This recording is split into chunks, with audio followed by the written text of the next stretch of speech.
अयोध्या की मिल्कीपुर विधानसभा चुनाव को लेकर सियासी पारा हाई है।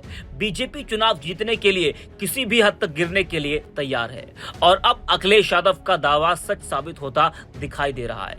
मिल्कीपुर उपचुनाव की तारीख के ऐलान से ही सपा अध्यक्ष अखिलेश यादव योगी सरकार पर सरकारी तंत्र का गलत इस्तेमाल करने का दावा करते आ रहे हैं।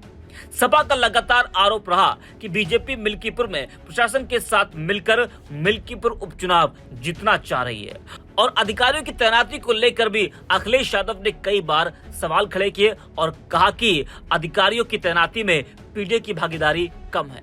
वही अब जिस तरह से डिंपल यादव का मिल्कीपुर में रोड शो हुआ, भारी भीड़ जुटी, उसको लेकर प्रशासन ने अब सपाइयों पर एफआईआर दर्ज कर ली है। जी हां, जिससे साफ पता चलता है कि चुनाव जीतने के लिए योगी सरकार किस हद तक गिर गई है, किस तरह से प्रशासन योगी और बीजेपी के इशारे पर काम कर रहा है। वही महाकुंभ में सैकड़ों जानें चली गई, सरकार के दबाव में प्रशासन मौतों का आंकड़ा छुपा रहा है, लेकिन चुनाव जीतने के लिए सभी तरह के हथकंडे अपनाए जा रहे हैं।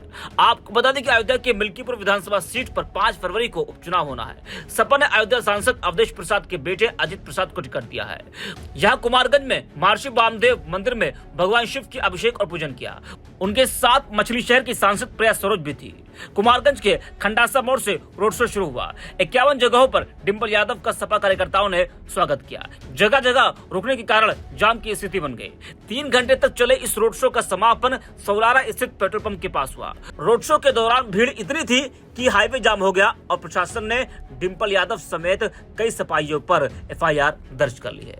वही रोड शो में सपा सांसद डिंपल यादव ने कहा कि मिल्कीपुर चुनाव सपा भारी मतों से जीतेगी। मिल्कीपुर का माहौल अजित प्रसाद के पक्ष में है, जीत अच्छी होगी और उन्होंने कहा कि मिल्कीपुर की जीत से पूरे देश और प्रदेश में एक संदेश देने का काम होगा।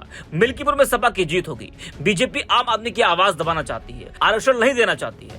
बता दें कि योगी के दबाव में थाना इनायत नगर में सब इंस्पेक्टर आलोक कुमार सिंह ने शिकायत में लिखा कि सपा सांसद डिंपल यादव के रोड शो में 150 बाइक, 150 4 पहिया वाहन और एसयूवी शामिल थे, जबकि सपा ने 50 2 पहिया वाहन, 25 4 पहिया वाहन और 10 एसयूवी समेत कुल 84 वाहनों की अनुमति मांगी थी।